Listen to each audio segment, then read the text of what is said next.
नमस्कार दोस्तों, मेरा नाम है विजय कुमार गिरी और मैं आप लोगों का एक बार फिर से स्वागत करता हूं अपने यूट्यूब चैनल जिसका नाम है सुआ क्लासेस फॉर एग्रीकल्चर। दोस्तों, आज की वीडियो में हम लोग बात करने वाले हैं एग्रोनॉमी के लेक्चर नंबर 25 की।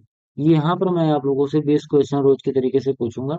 20 क्वेश्चन जो होंगे बहुविकल्पीय होंगे और ये मैंने जो एन आर सुंडा जी की बुक है उसी बुक में से मैंने आपको ये 20 क्वेश्चन पुटअप किए हैं। मैंने पहले पढ़ाया था, अब मैं पढ़ाने के बाद उसका एक तरीके से समझो प्रैक्टिस करने के लिए मैंने 20 क्वेश्चन वहां से उठाए हैं।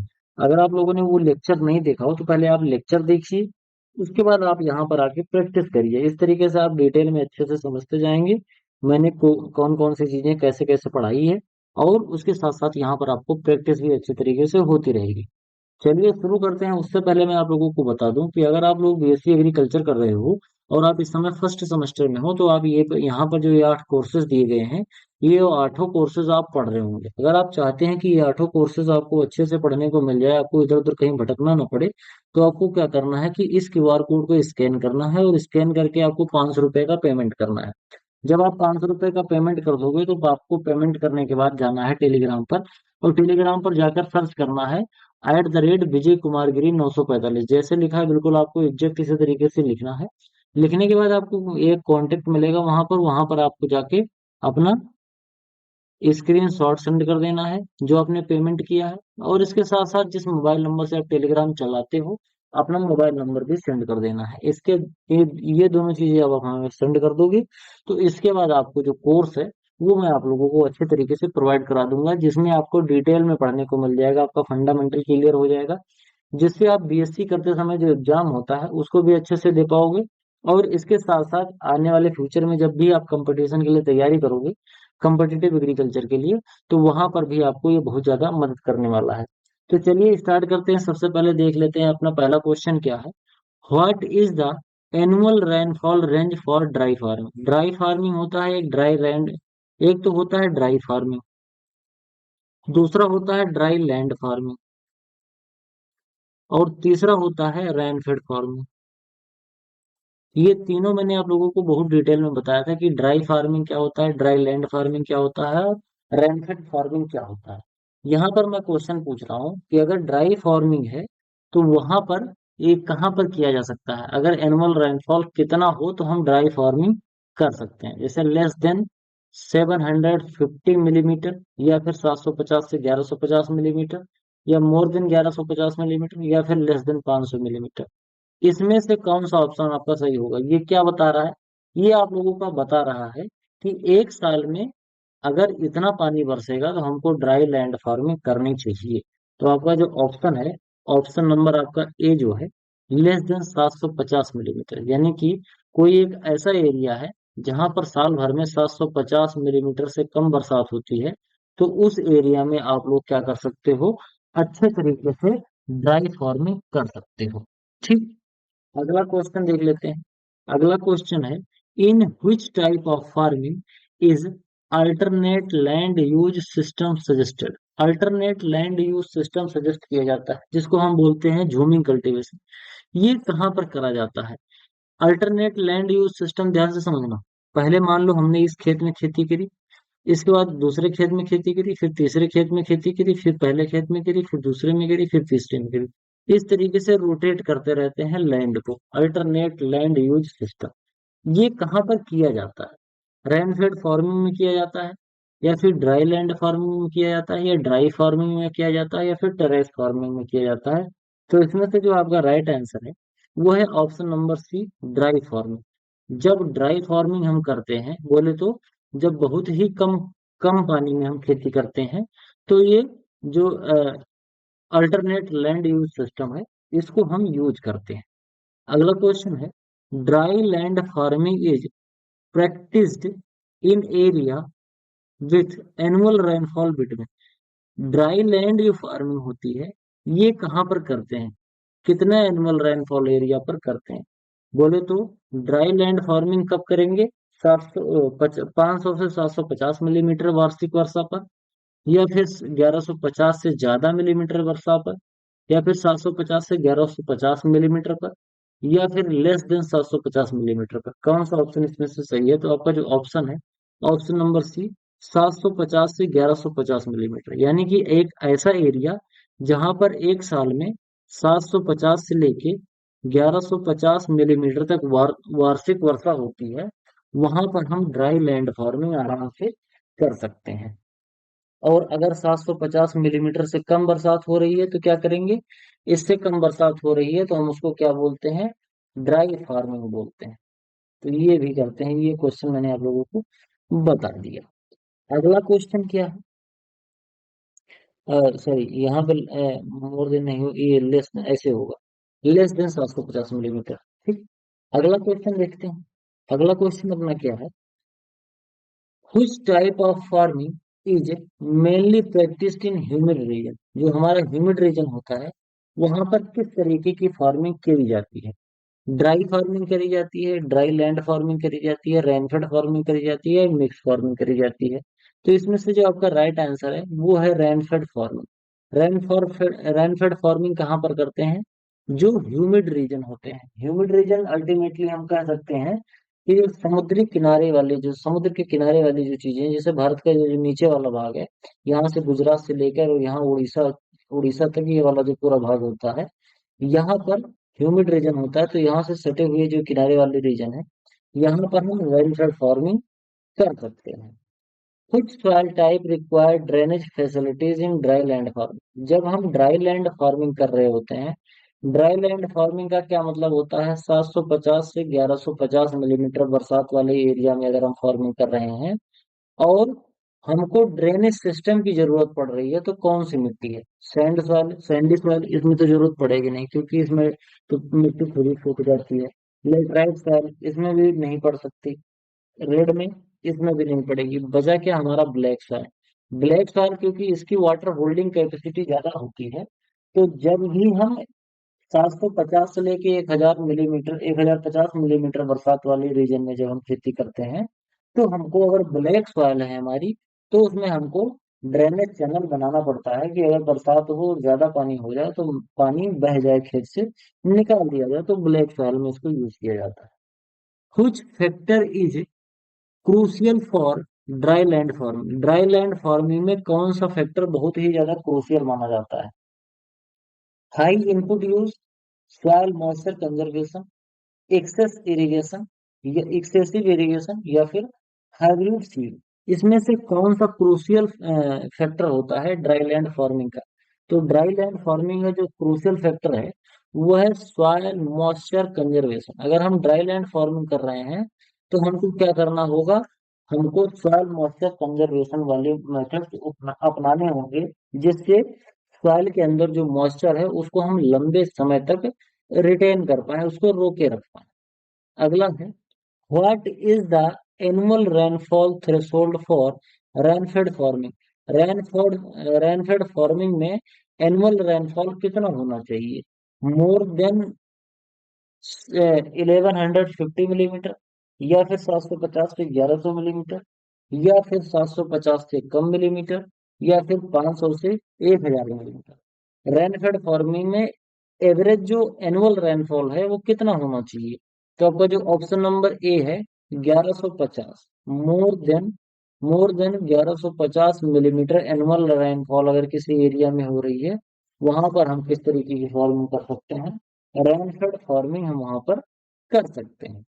What was the primary objective of agroclimatic regional planning initiated in 1988? 1988 में एग्रो क्लाइमेटिक रीजनल जो प्लानिंग स्टार्ट किया गया था, इसका प्राइमरी ऑब्जेक्टिव क्या था? यानी कि ये जो एग्रो क्लाइमेटिक रीजनल प्लानिंग 1988 में स्टार्ट हुआ था, इसका ऑब्जेक्टिव क्या था? Soil fertility improvement, balance regional growth, green revolution promotion, या फिर इरिगेशन डेवलपमेंट। इसमें से कौन सा ऑप्शन है आपका जो राइट आंसर हो सकता है? तो आपका जो ऑप्शन नंबर बी है, बैलेंस रीजनल ग्रोथ। ये बैलेंस रीजनल ग्रोथ जो आपका है, ये बिल्कुल राइट आंसर हो जाएगा। कैसे राइट आंसर हो जाएगा? जो एग्रो क्लाइमेटिक रीजनल प्लानिंग 1988 में स्टार्ट किया गया था, इसका ये काम था कि हम किस तरीके से कौन से रीजन में किस तरीके की खेती करें, कौन कौन सी फसल किस रीजन में उगाएं, जिससे कि रीजन का जो एग्रीकल्चरल ग्रोथ है वो एक बैलेंस हो जाए। ऐसा ना हो जाए कि पता चले कि बंगाल वाले जो किसान हैं वो ज्यादा अच्छे से पैसा कमा रहे हैं, उनका जो कृषि है वो बहुत अच्छे तरीके से डेवलप हो गया है, और वहीं अगर हम यूपी या पंजाब की बात करें तो वहां पर कम डेवलप। तो इस वजह से प्रॉपर पूरे भारत में एक अच्छे तरीके से एग्रीकल्चर का डेवलपमेंट हो पाए, इसके लिए एग्रो क्लाइमेटिक रीजनल प्लानिंग बनाया गया था कि एग्रो क्लाइमेटिक जितने रीजन है अलग अलग रीजन बनाए गए, और उसके बाद ये कहा गया कि यहाँ पर इस तरीके की प्लानिंग करके हम फसलों को उगाएंगे तो हमको ज्यादा से ज्यादा प्रोडक्शन मिलेगा। यही इसका प्राइमरी ऑब्जेक्टिव था। अगला क्वेश्चन है, how many agro climatic zone are classified by the planning commission of India. Planning commission of India ने एग्रो क्लाइमेटिक जोन बनाया था, जैसे मैंने बताया था प्लानिंग कमीशन ने 1988 में बनाया था। तो कितने रीजन बनाए थे, कितने एग्रो क्लाइमेटिक जोन बनाए थे, ये एग्जाम में पूछा जाता है। तो 1988 में कुल प्लानिंग कमीशन ने कुल कितने एग्रो क्लाइमेटिक रीजन बनाए थे? तो ऑप्शन ए 10, 12, 15 या फिर 20। तो इसमें जो ऑप्शन नंबर आपकी सी है, बोलो तो 15। 15 एग्रो क्लाइमेटिक रीजन बनाए थे। कितना था? 15 एग्रो क्लाइमेटिक जोन बनाए गए थे, किसके द्वारा? प्लानिंग कमीशन ऑफ इंडिया के द्वारा। ठीक। अगला क्वेश्चन है, according to ICAR NARP, how many agro climatic zone exist in India. ICR और NARP के द्वारा एग्रो क्लाइमेटिक जोन इंडिया में कितने एग्जिस्ट करते हैं? 125, 127, 150 या फिर 181? ध्यान से समझना, जो प्लानिंग कमीशन ने बनाया था 20 रीजन, 15 रीजन, उसी को फिर फर्दरली डिवाइड कर दिया गया एग्रो क्लाइमेटिक जोन में। कौन कौन से बना दिए गए, उन्हीं 15 में से फिर से डिवाइड किया गया, और उन्हीं 15 को फिर 127 भागों में तोड़ दिया गया। तो 127 भागों में किसने काटा था? ICR ने और NARP ने, जबकि 15 भागों में प्लानिंग कमीशन ने बनाया था। ठीक। अगला क्वेश्चन है, which agroclimatic zone has the highest irrigated area in India. कौन सा एग्रोक्लाइमेटिक जोन है जहां पर इरिगेशन का एरिया सबसे ज्यादा है? Eastern plateau, trans Gangetic plains, western Ghat या फिर कोस्टल एरिया? तो इसमें आपका जो ऑप्शन है, option number B, trans Gangetic plain. ये ट्रांस गैंगेटिक प्लेन यानी कि गंगा यमुना का जो कछारी वाला मैदान है, यानी कि उत्तर प्रदेश वाला जो रीजन है, वहां पर सबसे ज्यादा इरिगेशन की फैसिलिटी उपलब्ध है। यही रीजन में सबसे ज्यादा इरिगेशन की फैसिलिटी उपलब्ध है। How many agro ecological zone, ध्यान से समझना, NBSS और LUP, दोनों का फुल फॉर्म आप लोगों को बताना है, क्योंकि इसका फुल फॉर्म भी मैंने पढ़ाते वक्त बताया था। तो NBSS और LUP ने भारत को कितने एग्रो इकोलॉजिकल जोन में बांटा है? ध्यान समझना, वो एग्रो क्लाइमेटिक जोन था, और ये क्या है? एग्रो इकोलॉजिकल जोन है। तो कितने एग्रो इकोलॉजिकल जोन में बांटा था? तो टोटल कितने में बांटा है? तो आपका जो 20 है वो टोटल एग्रो इकोलॉजिकल जोन में बांटा गया था। ध्यान से समझना, एक तो है एग्रो इकोलॉजिकल जोन, और दूसरा है एग्रो क्लाइमेटिक जोन्स। अब एग्रो इकोलॉजिकल जो जोन है, इसको भारत को 20 भागों में बांटा। क्लाइमेटिक जोन 15 भागों में बांटा। 15 भागों में किसने बांटा?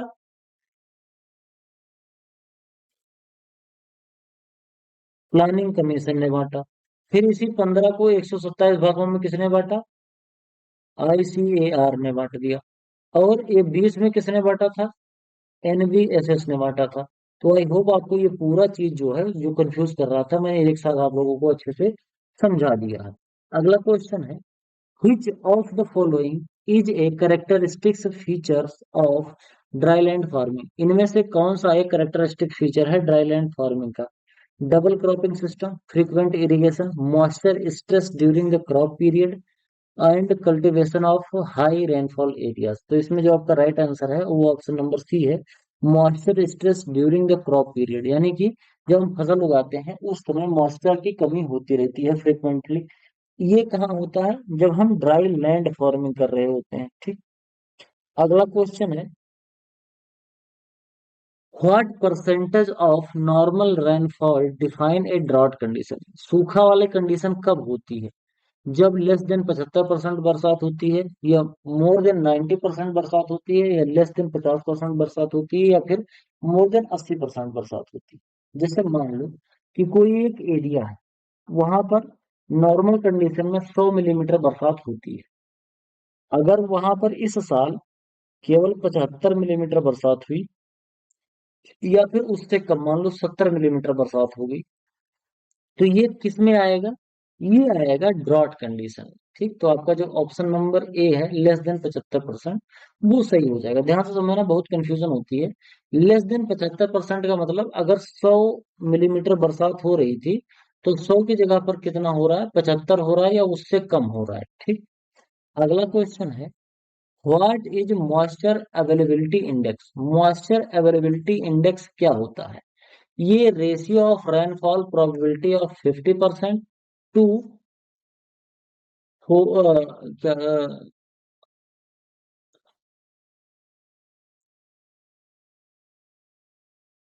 पोटेंशियल इवापो ट्रांसपिरेशन, पीईटी का फुल फॉर्म होता है पोटेंशियल इवापो ट्रांसपिरेशन। ध्यान से समझना, moisture availability index is equal to rainfall at 50% probability potential evapotranspiration. यही होता है फॉर्मूला, ध्यान से समझना। मॉइस्चर अवेलेबिलिटी इंडेक्स क्या होता है, ये सब चीजें मैंने बहुत अच्छे तरीके से पढ़ा दिया। तो अगर आप चाहते हैं तो लेक्चर देखिए, अच्छे से समझिए। यहाँ पर मैंने केवल क्वेश्चन आपसे पूछा है, तो आपका ऑप्शन है जो ए, वो आपका बिल्कुल राइट आंसर हो जाएगा। आगे बात करते हैं, severe drought occurs when rainfall deficiency is. ध्यान से समझना, सीवियर ड्रॉट कब होता है? सीवियर ड्रॉट यानी कि भीषण सूखा जिसको हम कहते हैं, वो कब पाया जाता है? ध्यान से समझना, मान लो कि कोई एक ऐसा एरिया है जहां पर नॉर्मल कंडीशन में 100 मिलीमीटर तक बरसात होती है। इस साल वहां पर 75 मिलीमीटर बरसात हुई, या फिर 70 मिलीमीटर बरसात हुई, तो हम इसको क्या बोल देते हैं? इसको हम बोल देते हैं ड्रॉट कंडीशन। अब ध्यान से समझना, अगर मान लो वहां पर 50 मिलीमीटर बरसात हो गई, या केवल 45 मिलीमीटर बरसात हो गई, तो इसको हम क्या बोलेंगे? सीवियर ड्रॉट बोलेंगे। ठीक, तो आई होप आपको अच्छे से समझ में आ रहा होगा कि ड्रॉट कंडीशन कब बोलते हैं, जब 75 और 50 के बीच में रहेगा। 75 से 50% के बीच में रहेगा तो हम इसको ड्रॉट कंडीशन बोलेंगे। अगर 50 के नीचे चला गया तो हम क्या बोल देते हैं? Severe drought. तो आपका ऑप्शन जो है मोर देन 50%, ये हो जाएगा। अब ध्यान से समझना, बहुत लोग इसमें कंफ्यूज होंगे कि मोर देन 50% क्यों हो रहा है। तो यार यहाँ पर ध्यान से देखो, रेनफॉल की डिफिशियंसी पूछी जा रही है, यानी कि कमी कितनी हो रही है। तो किसी चीज में अगर 50% से ज्यादा कमी हो गई, यानी कि मान लो 51% कमी हो गई, तो एक्चुअल में कितना हुआ? एक्चुअल में 89 तो हो गया। अगर किसी चीज में 51% की कमी हो गई, जैसे मान लो 100% बरसात होती थी, 100 मिलीमीटर, अब इसमें अगर 51% की कमी हो रही है, तो यानी कि कितना हो रहा है? केवल 49 मिलीमीटर बरसात हो रही है। यही तो मैं बोल रहा था। तो कई बार लोगों को एग्जाम्पल जब ऐसे मिल जाते हैं तो लोग गलत कर देते हैं, लेस देन 25, लेस देन 50%। ज्यादातर लोग यही सोच रहे होंगे, लेकिन ऐसा नहीं है। ये है कैसा? मोर देन 50%, ये होगा। बहुत ध्यान से समझोगे तो समझ में आएगा। What percentage of rainfall is lost through evapotranspiration in dry land farming. जब हम ड्राई लैंड फार्मिंग कर रहे होते हैं, तो उस एरिया में इवापोट्रांसपिरेशन के द्वारा कुछ रेनफॉल जो होता है, वो इवापोरेट हो जाता है। तो उसको हम कितना परसेंट मानेंगे? वो कितना परसेंट होता है? तो आपका ऑप्शन इस तरीके से है, 20 से 30%, 40 से 50%, 60 से 70%, या फिर 80 से 90%। तो इसमें ऑप्शन नंबर जो सी है, 60 से 70%, ये आपका। जैसे मान लो कि कितना हुआ, मान लो 100 मिलीमीटर बरसात हुई। ठीक, अब इस 100 मिलीमीटर बरसात में से अगर मान लो 60 मिलीमीटर क्या हो गया? इवापोट्रांसपिरेशन।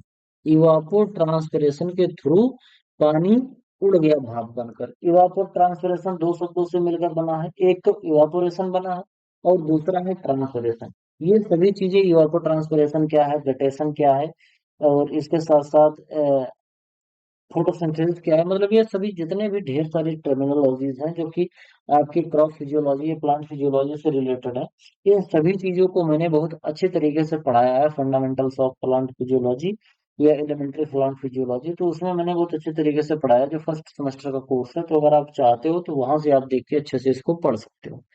बात करेंगे, अगर 100 मिलीमीटर बरसात हो रही होती है तो 100 मिलीमीटर बरसात में से लगभग 60 मिलीमीटर कहाँ निकल जाता है, इवापोरेशन और ट्रांसपिरेशन के थ्रू उड़ जाता है। बाकी जो बचता है कुछ पौधे ले लेते हैं, और कुछ लीचिंग के द्वारा, और कुछ परकुलेशन के द्वारा जमीन के अंदर चला जाता है। किस किस कंडीशन में बात हो रही है, ड्राई लैंड फार्मिंग की बात हो रही है। अगर कैसे कोई ऐसा एरिया है जहां पर ड्राई लैंड फार्मिंग करी जा रही है, तो वहां पर इस तरीके की कंडीशन पाई जाएगी। अगला क्वेश्चन है, व्हाट इज इवापोट्रांसपिरेशन। ईईटी क्या होता है, इवापोट्रांसपिरेशन होता क्या है? Water loss through soil and plant surface, water storage in in root, artificial irrigation, या फिर वाटर परकुलेशन इन सॉइल। ध्यान से सोचना फिर जवाब देना कि इवापोट्रांसपिरेशन का मतलब क्या होता है। तो इवापोट्रांसपिरेशन होता है वाटर का लॉस, चाहे वो मिट्टी से हो रहा हो और चाहे प्लांट के सरफेस से हो रहा हो। ध्यान से समझना। मान लो कि यहाँ पर अपना एक खेत है, ठीक। अब इस खेत में अगर आप ध्यान से देखोगे तो आपको इस खेत में क्या मिलेगा, यहाँ पर ऐसे ऐसे मैंने पॉइंट बना दिए हैं। ये पॉइंट आप ऐसे समझो कि ये पॉइंट क्या है, हमारे प्लांट है, ठीक। अब ध्यान से समझना, अगर ये प्लांट है तो यहाँ पर ढेर सारी लीफ होंगी, प्लांट की सरफेस होगी। प्लांट की सरफेस का मतलब पत्तियां होंगी, फूल होंगे, फल होंगे, तना होंगी, शाखाएं होंगी, ये ढेर सारी चीजें होंगी। वहां से भी पानी भाप बनकर उड़ता है जब धूप होती है, टेम्परेचर ज्यादा होता है। और इसके साथ साथ जो यहाँ की मिट्टी बची हुई है, यहाँ की मिट्टी पर भी जब सनलाइट पड़ती है, धूप पड़ती है, तो यहाँ पर भी जो पानी होता है या नमी होती है, ये भी भाप बनकर उड़ती है। तो जो मिट्टी से भाप बनकर उड़ रही है उसको हम बोलते हैं इवापोरेशन, वाष्पोत्सर्जन, सॉरी, वाष्पीकरण, इवापोरेशन। और दूसरा होता है ट्रांसपिरेशन। बोले तो पौधों से जो पानी का लॉस होता है, पौधों से पानी जो भाप बनकर उड़ता है, उसको हम वाष्पोत्सर्जन बोलते हैं या फिर ट्रांसपिरेशन बोलते हैं। तो एक तो वाष्पीकरण हो गया, बोले तो इवापोरेशन, और दूसरा हो गया ट्रांसपिरेशन। ट्रांसपिरेशन का मतलब वाष्पीकरण। तो वाष्पीकरण और वाष्पोत्सर्जन, ये क्या है, ये वाष्पोत्सर्जन है, और ये है इवापोरेशन, बोले तो वाष्पीकरण। इन दोनों को मिलाकर क्या बोला जाता है, इवापो ट्रांसपिरेशन बोला जाता है। How can evapotranspiration losses be reduce, यानी कि इवापो ट्रांसपिरेशन के द्वारा जो पानी का लॉस होता है उसको हम कैसे कम कर सकते हैं, ये आपसे पूछा जा रहा है। तो इरिगेशन कर कर, मल्चिंग और विंड ब्रेक लगाकर, फ्रीक्वेंट प्लानिंग कर कर, या फिर वाटर लॉगिंग कर कर, कौन से मेथड से हम इवापो ट्रांसपिरेशन को कम कर सकते हैं? तो जो आपका ऑप्शन नंबर बी है, बोले तो मल्चिंग और विंड ब्रेक, जब हम इसको लगा देंगे तो इससे जो इवापो ट्रांसपिरेशन है हमारा वो घट जाएगा। बाकी और मेथड काम नहीं करेगा। क्यों? क्योंकि अगर हम ज्यादा इरिगेशन करेंगे तो हमारी मिट्टी में ज्यादा नमी होगा, और ज्यादा नमी होगा तो ज्यादा भाप बनेगी। तो ये प्रॉब्लम तो काम करने वाली नहीं है, ये मतलब ये प्रॉब्लम को सॉल्व नहीं कर पाएगा। फ्रीक्वेंट प्लॉविंग, अगर हम बार बार जुताई करते हैं तो बार बार मिट्टी पलटते रहेंगे, उसमें प्लॉविंग करते रहेंगे, तो बार बार अगर हम उसमें निकाई गुड़ाई करते हैं या प्लॉविंग करते हैं तो उससे भी हमारा जो इवापोरेशन है वो बहुत तेज हो जाता है। वाटर लॉगिंग की कंडीशन में तो इवापोरेशन तेज हो ही जाता है। तो ये तीनों ऑप्शन हमारे गलत हो जा रहे हैं। अल्टीमेटली हमारा जो ऑप्शन नंबर बी है ये बिल्कुल हमारा राइट आंसर हो जाएगा। जब हम मिट्टी की जो खेत की जो ऊपरी सतह है वहां पर हम मल्चिंग लगा देंगे, यानी कि उसको ढक देंगे, तो वो गर्म नहीं होगा, भाप बनकर उड़ेगा नहीं वहां की नमी।